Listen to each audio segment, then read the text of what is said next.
All right, so a lot of you killed these questions. How did you feel about them? They're rough, honestly. No, I think they are. They you're I not like, and some of us missed some of them, and that's okay. I want us to really pay attention now to how we review these. And I know I always get nervous about how long I spend to review questions, but I promise you it's how you learn, is by being able to know these questions inside and out. And they can be the difference of a couple points on your test too. If you're good at knowing why things are wrong, you're like, no. But all right, so Corey, can you go ahead and read this for us? Like, can you read the first sentence for us and then translate it into your own words for us? These days, drug companies and health professionals alike are focusing their attention on cholesterol in the blood. Okay, you can do 2 sentences, sorry. The more cholesterol we have in our blood, the higher the risk that we shall die of a heart attack. All right, so what does that say?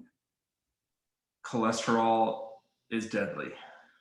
Yeah, the more cholesterol we have, hey, these two people are focusing on it, the more cholesterol we have, the more likely we are to die of a heart attack. Excellent. Keep going.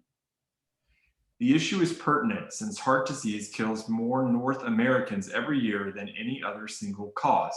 At least 3 factors, smoking, drinking, and exercise, can each influence levels of cholesterol in the blood. Excellent. So when I got done reading this and I saw that this was a must be true question, I was like properly concluded.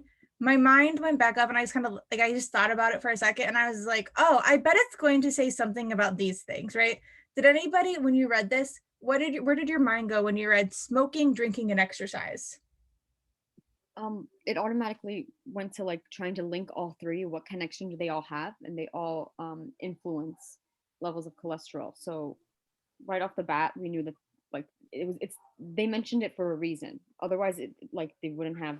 Okay, kind of. So they did mention it for a reason, and I think, and since this was a short stimulus, it was true. There are some stimuluses that throw crap in there for no reason other than to like confuse you. Like it's not necessary, just warning. But for these, when I was reading this, I engaged with my passages and I'm like, okay, I don't want heart disease. I don't want high cholesterol. And I read these things and I'm like, crap, I probably should exercise. I'm not saying this is a science, but I engaged with it. And I was like, yeah, like we probably are going to have some type of control over these things if these factors can influence it, right? And this is just, and it's okay if you didn't make that connection. But when I read this, if our goal is to lower cholesterol and we know that these things can influence cholesterol, do you think these 3 things are important? Yes. And that is a very minor, very minor prediction that I make. Like I don't spend a lot of time on it. I just think about like, why does this matter? Yeah. And the fact that they used the term, like for me, this is what was kind of like a trigger, is can each influence. And that right there, when they say that, tells me right off the bat that the word influence, like, yeah, you circled it. The word influence, whatever the answer is going to be, it has to do with something with those 3. It could say other things, but it does happen from this. Yes, it's important. So why is A wrong, Adriana?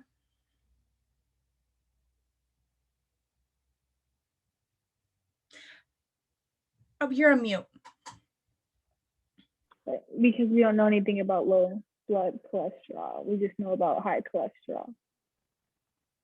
Excellent.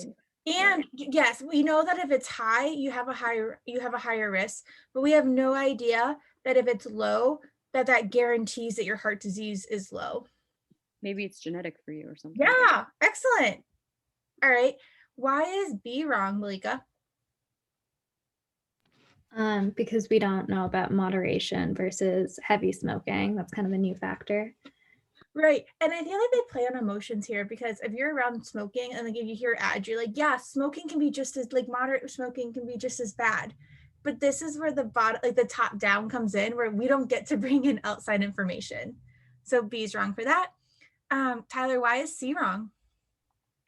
C was one of the ones I was debating, but I chose that because I thought that every year than any other single cause, like heart disease was the biggest factor, but principal cause is too strong of a. Yes, this means that high cholesterol is the principal cause of death in North America. We don't. That's what it says. It says that since heart disease kills more North Americans every year than any other single cause. Yes. But we don't know that a high cholesterol, oh, sorry, it's the diet portion. We don't know that it's your diet that is causing it. Sorry, Adriana. Yes, you're on the right track. And so this is where one word makes an answer wrong. Because like, couldn't there be something else that's causing the high cholesterol other than the diet? It could be like Nadia said, it could be genetics. Yeah. Excellent. All right. Let's go with who has not done one yet. Or I guess everybody has. So Malika, why is D wrong? Because that again is talking about the only way that smoking increase. I crossed it out because I thought it was really wordy, honestly, but there's a word here though that's super strong that you're going to notice in tougher questions. What makes this word a really strong the only way. The only way is the only way that smoking increases one risk is by influencing, like maybe it influences heart disease by giving you lung disease. I don't know, but I have a question. Yes. Sorry, when we see strong language like that, like only in like questions like this, should we read the entire answer choice or just cross it off immediately? No, the entire answer choice, but because there are some times in more difficult questions where a strong answer is going to be correct, but you lead with logic, and as a second tool, you go with word strength. So if I'm debating between two answer choices, I'm going to go with the more, and I can't decide, I'm going to go with the more mild because it's more likely to be true. But it can't be our first, the only thing that we count on. And sometimes when you get to hard questions too, it'll say that only way, but then it'll throw in like something super moderate in the second half of the answer choice that makes it a more mild answer. Like the only way that we would do this is if this were not true, and we know it's not true. And it's like, that's stupid. All right. And then Corey, why is E correct? I guess E because the language can be altered.